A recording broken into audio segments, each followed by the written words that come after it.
मेरी बीवी आईने के सामने खड़ी होकर तैयार हो रही थी और मैं बिस्तर पर लेटा आंखों से उसे देख रहा था।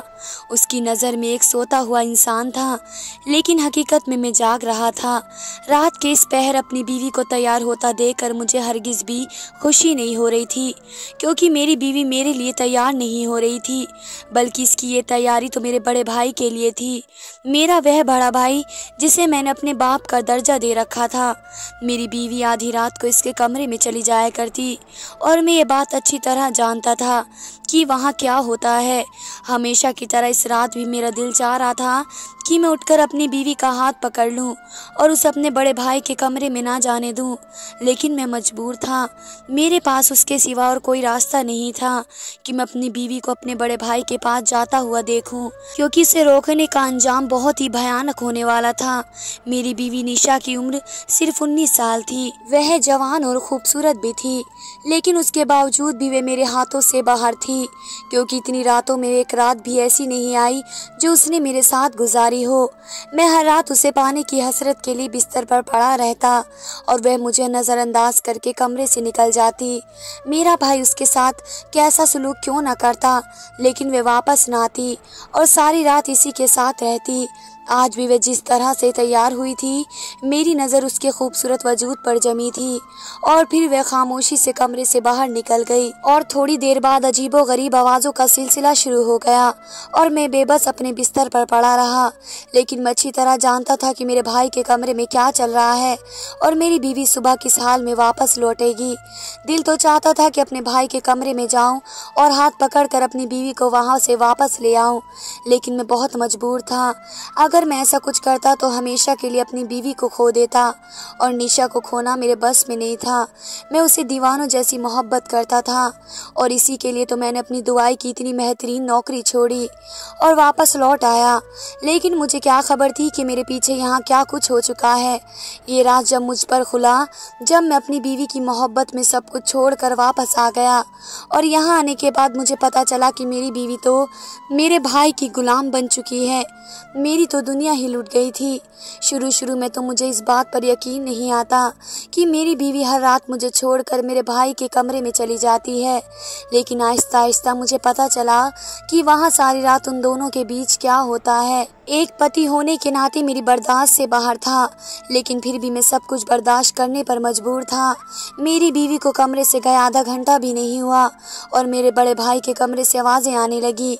अपनी बीवी की ऐसी आवाज़ें सुनकर मेरी आंखों में आंसू आने लगे। मेरी इज्जत पर एक लानत थी कि मैं अपनी बीवी के साथ ये समझौता देख रहा था, लेकिन कुछ कर नहीं पा रहा था। मैंने सब्र का घूंट पी लिया। शायद यही मेरा मुकद्दर था और यही मेरा नसीब। सुबह के वक्त जब निशा वापस कमरे में आई तो उसका बिखरा हुआ हुलिया और लड़खड़ाती चाल मुझे बता रही थी कि वो किस हाल में वापस लौटी है, लेकिन इसके बावजूद मैं अंधा बहरा और गूंगा बना बिस्तर पर पड़ा हुआ था।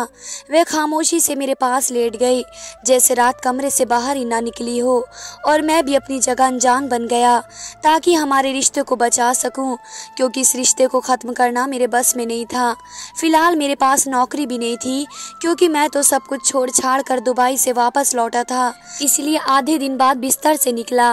निशा मुझसे पहले उठकर घर के काम में मसरूफ हो गई। ना वे मुझसे नज़र मिलाती और ना मैं उससे। पता नहीं ये कैसा अजीब सिलसिला था जो हम दोनों के बीच पिछले 15 दिन से चल रहा था। मैं खुद को और निशा को इस दलदल से निकालना चाहता था, क्योंकि अब इस तरह ज़िंदगी गुजारना मेरे लिए नामुमकिन हो चुका था। इसलिए मैं तैयार हुआ और घर से निकल गया। मुझे जिस जगह जाना था मुझे यकीन था कि वहाँ जाकर मुझे मेरे सारे सवालों के जवाब मिल जाने हैं, क्योंकि मैं जानता था कि मेरी हर मुश्किल का हल वही है। निशा ने मुझसे नाश्ते का पूछा, लेकिन मैंने इनकार कर दिया। मैं बहुत तेज़ स्पीड में गाड़ी चला रहा था, लेकिन इससे भी कहीं ज़्यादा तेज़ रफ्तार से मेरा दिमाग सोचों में चल रहा था। 15 दिन पहले जब मैं दुबई से वापस आया तो मुझे लगा कि मेरी बीवी मुझे देखकर बहुत खुश होगी, लेकिन इसके चेहरे के अंदाज बहुत ही अजीब से थे। मैं अचानक से घर लौटा और उसे सर सरप्राइज देना चाहता था, लेकिन इसकी शक्ल देखकर मैं खुद सरप्राइज हो गया। वह ऐसे पेश आ रही थी जैसे उसे मेरा आना कुछ अच्छा नहीं लगा हो या फिर मेरी मौजूदगी में उसे कोई परेशानी हो।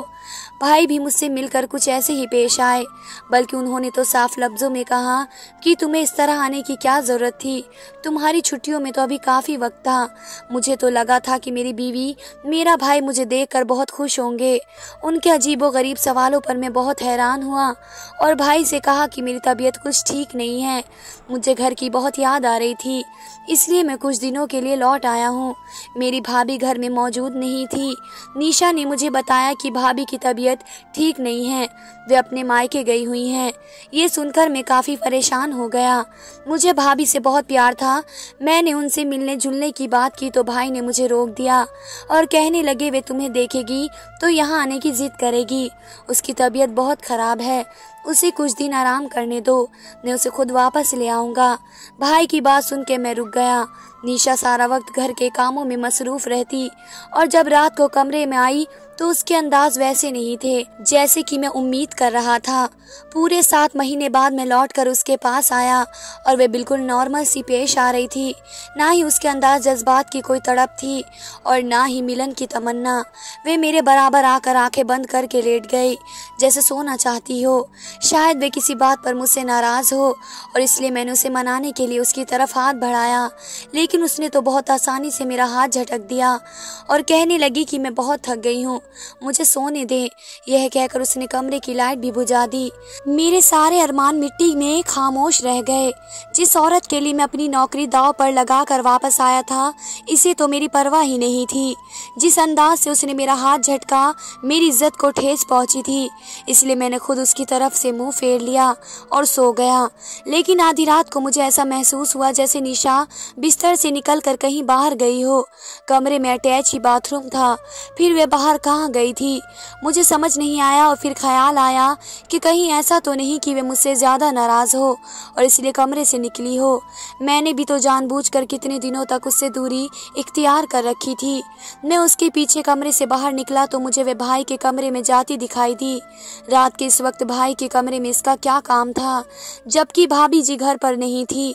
मुझे अपने भाई और निशा दोनों पर ही भरोसा था, लेकिन मेरे दिल में एक दफ़ा भी उनके खिलाफ कोई बात नहीं थी और मैं भाई के कमरे की तरफ बढ़ गया कि शायद वे किसी बात से वहां गई हो, लेकिन कमरे के दरवाजे पर पहुंचते ही कदम जंजीर से बंध गए। कमरे के अंदर से आती आवाज़ों ने मुझे हिला कर रख दिया। मैं सोच भी नहीं सकती थी कि मेरी बीवी मेरे पीछे इतनी घटिया हरकत भी कर सकती है। मैं चाहता तो उसी वक्त कमरे के अंदर दाखिल होकर निशा और अपने भाई को रंगे हाथ पकड़ लेता, लेकिन ऐसा करने से हर रिश्ते का भरम टूट जाता और मैं इस भरी दुनिया में अकेला रह जाता। इसलिए मैंने सब्र से काम लिया और सोचा था कि मैं निशा के मुंह से सच जान कर रहूँगा कि आखिर उसने मुझे छोड़कर आधी रात को मेरे भाई के कमरे में जाना क्यों ज़रूरी समझा। मैं कमरे में जाकर वापस बैठ गया और फिर काफ़ी देर बाद जब निशा वापस लौटी तो मुझे जागा देखकर इसके चेहरे का रंग बदल गया। मैंने उससे पूछा कि तुम कहाँ गई थी, तो वह घबरा कर कहने लगी मैं हवा खाने के लिए बाहर लॉन तक गई थी। इसके झूठ ने मेरा शक यकीन में बदल दिया, क्योंकि मैं जान गया था कि वे मेरी आंखों में धूल झोंक रही है। लेकिन मेरा भाई ऐसा कैसे कर सकता था? वे तो मेरा सगा भाई था जिसे मैंने बाप का दर्जा दे रखा था और मेरा भाई अपनी बीवी से बहुत मोहब्बत करता था। वे कभी अपनी बीवी को धोखा नहीं दे सकता, तो फिर आधी रात को मेरी बीवी और उसके बीच क्या चल रहा था? मेरी भाभी अपने मायके क्यों गई हुई थी, जबकि आज तक कभी मैंने अपनी भाभी को मायके जाते हुए नहीं देखा। मेरे अंदर एक तूफान पनप गया और इस तूफान को इसी वक्त थमना था जब सच्चाई पूरी तरह खुलकर मेरे सामने आ जाती। मैं पूरे 7 महीने से यहाँ नहीं था और उन 7 महीनों में मेरे पीछे यहाँ क्या कुछ हुआ मुझे सब कुछ जानना था, लेकिन उससे पहले मुझे अपनी बीवी को अपने भाई के कमरे में जाने से रोकना था और इसलिए अगली रात मैंने सोने के बजाय जागने का फैसला किया। रात के 2 बज रहे थे और मैं टीवी खोल कर बैठा हुआ था। निशा किसी बिन पानी मछली की तरह बेचैन यहाँ से वहाँ तड़प रही थी और जब कुछ वक्त और गुजरा तो गुस्से में आ गई।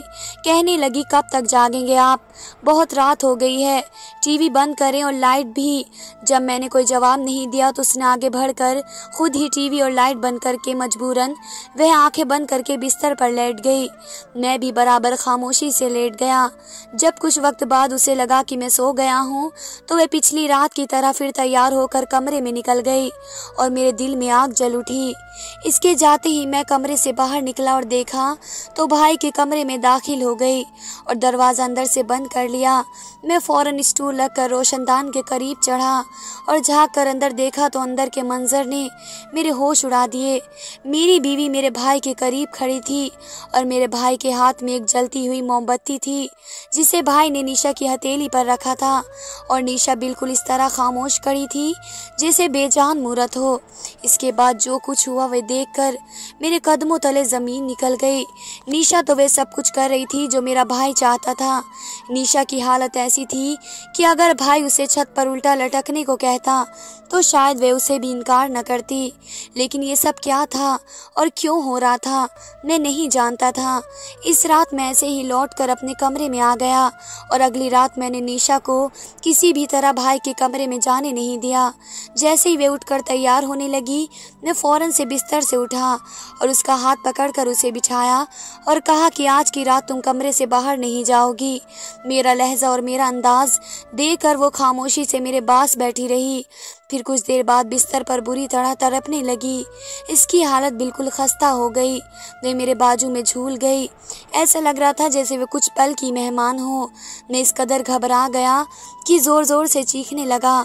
मेरी आवाज़ें मेरा भाई सुनकर कमरे से निकलकर मेरे पास चला आया और निशा की ऐसी हालत देखकर मुझे कहने लगा कि इसे मेरे कमरे में जाकर लिटा दो। भाई की आवाज़ सुनकर मैंने गुस्से में कहा कि निशा की हालत इतनी ख़राब है, आपके कमरे में क्यों लेकर जाऊं? हॉस्पिटल लेकर जाना है मुझे। भाई कहने लगा इसका इलाज मेरे कमरे में है, ना कि हॉस्पिटल में। जो मैं कह रहा हूँ वही करो। उसका लहजा इतना सख्त था कि मैं निशा को उनके कमरे में ले गया और बिस्तर पर लिटा दिया। पहले मुझे कमरे से निकलने का हुक्म दिया और खुद ना जाने इसके साथ कमरे में क्या करने लगा। लेकिन कुछ देर बाद जब निशा उनके कमरे से निकली तो पहले की तरह बिल्कुल ठीक थी। उसे ठीक ठाक देखकर मैं हैरान भी था और खुश भी था। लेकिन ये बात मेरी समझ से बाहर थी कि भाई ने इसके साथ क्या किया है। जो कुछ पिछली रात मैंने अपनी आंखों से देखा था वह बहुत नायकीन करने वाली बात थी और जो आज हुआ था उसने तो मेरे होश उड़ा दिए। मैं बहुत ही ज़्यादा डर गया क्योंकि निशा को तकलीफ में देखना मेरे लिए बहुत मुश्किल था। और फिर हर गुजरती रात के साथ मुझे एहसास हुआ कि मैं जिस रात निशा को भाई के कमरे में जाने से रोकता उसकी हालत ऐसे ही बिगड़ जाती। मुझे वापस आए 15 दिन हो चुके थे, लेकिन एक रात भी निशा ने मेरे साथ नहीं गुजारी, बल्कि वह हर रात भाई के कमरे में चली जाती और मैं ये सब कुछ देखकर भी अनजान बन जाता। अगर मेरी जगह कोई और होता तो सीधे अपने भाई का गिरबान पकड़ता और अपनी बीवी को भी कटघरे में खड़ा कर देता। लेकिन मसला ये था कि मैं रिश्तों को खोने से डरता था। माँ बाप के चले जाने के बाद मेरा बड़ा भाई ही मेरे लिए सब कुछ था और निशा वह तो मेरी मोहब्बत, मेरी ज़िंदगी थी। लेकिन वे दोनों मिलकर जो कुछ कर रहे थे उसके पीछे क्या वजह थी, ये जानने के लिए मैं घर से निकल गया और सीधे अपने भाभी के घर पहुंच गया। क्योंकि मेरे पीछे 7 महीने में जो कुछ भी हुआ, अगर इसके बारे में किसी को कुछ पता था तो वे मेरी भाभी थी। मेरी भाभी मुझे अपने दरवाजे पर खड़ा देखकर पहले तो हैरान हुई और फिर खुशी से मेरा हाथ पकड़कर मुझे अपने घर के अंदर ले गई और कहने लगी, मैंने तुम्हें बहुत याद किया। मैं पिछले 2 महीने से यहाँ पड़ी हुई हूँ और तुम्हारे भाई ने एक बार भी पलटकर मुझे नहीं पूछा। मैंने हैरानी से पूछा कि आपकी तबीयत ठीक है? मुझे तो बताया गया था कि आप बीमार हैं। भाभी ने हंसकर मेरी तरफ देखा और कहने लगी, बीमार मैं नहीं बल्कि वे लोग हैं जो मुझे बीमार कह रहे हैं। इलाज की ज़रूरत उन्हें है।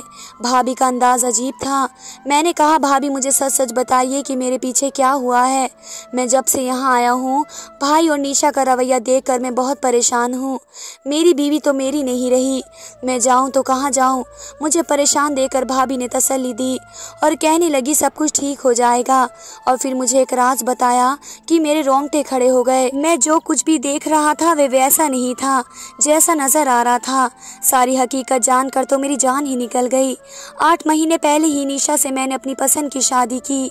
मेरे एक दोस्त की शादी थी और इसी की शादी में मैंने निशा को पहली बार देखा था। वे कम उम्र और खूबसूरत होने के साथ साथ बहुत ही शर्मीली लड़की थी और इसी बात ने मुझे इसकी तरफ दीवाना कर दिया। मेरे माँ बाप तो थे नहीं, बड़े भाई और भाभी थे।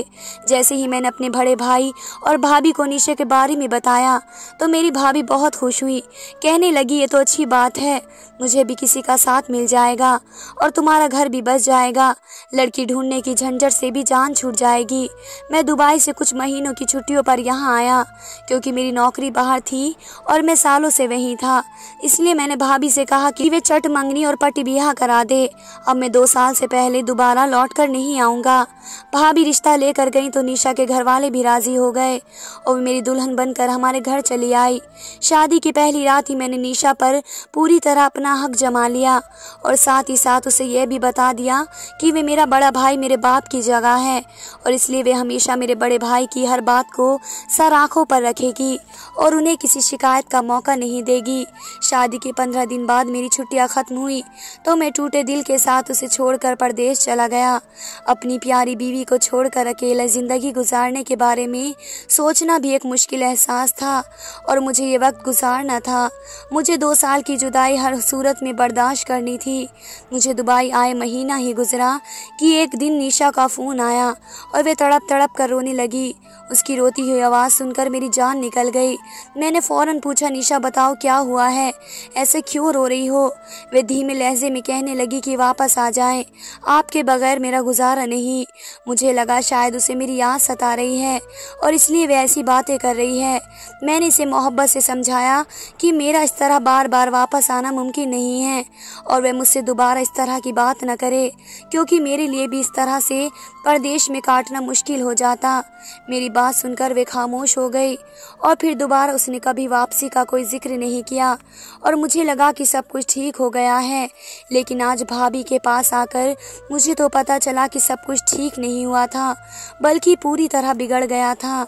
इस रोज़ जब निशा ने मुझे रोते हुए फ़ोन किया, दरअसल वे बहुत ज़्यादा परेशान थी क्योंकि भाई ने इस पर जादू करवाना शुरू कर दिया और उसकी तबीयत बहुत ज़्यादा ख़राब रहने लगी। भाई मेरी शादी नहीं करवाना चाहते थे क्योंकि मेरे भेजे हुए पैसों से वे शहर में अपने नाम की जायदाद बना रहे थे और वे नहीं चाहते थे कि मेरी फैमिली बने। इसलिए उन्होंने मेरी शादी तो करवा दी, लेकिन मेरी दुबई वापसी जाने के बाद भाभी मेरी बीवी को भाई के नापाक इरादों से बचा नहीं पाई और भाई ने मेरी बीवी को कई तरीकों से तंग करना शुरू कर दिया।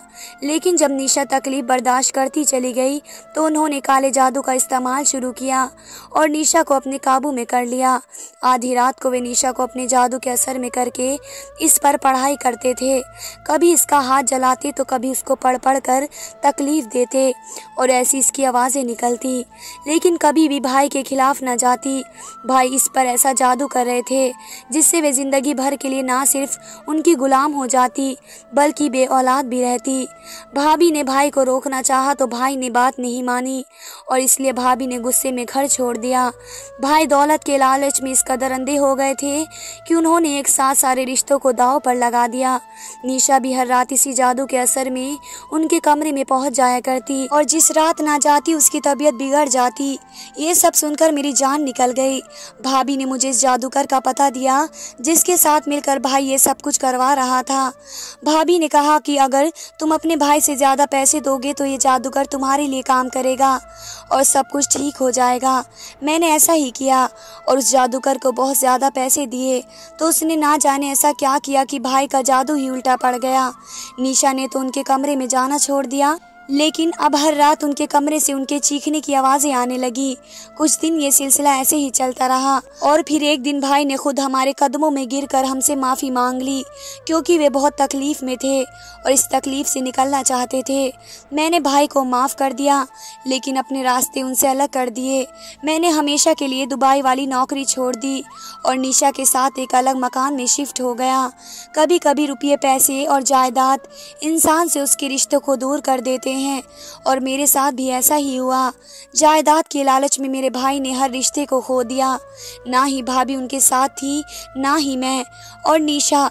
क्या आप लोगों ने भी आज की दुनिया में ऐसे लालची लोगों को देखा है जिन्हें दौलत के आगे रिश्तों की कोई परवाह नहीं होती? धन्यवाद दोस्तों।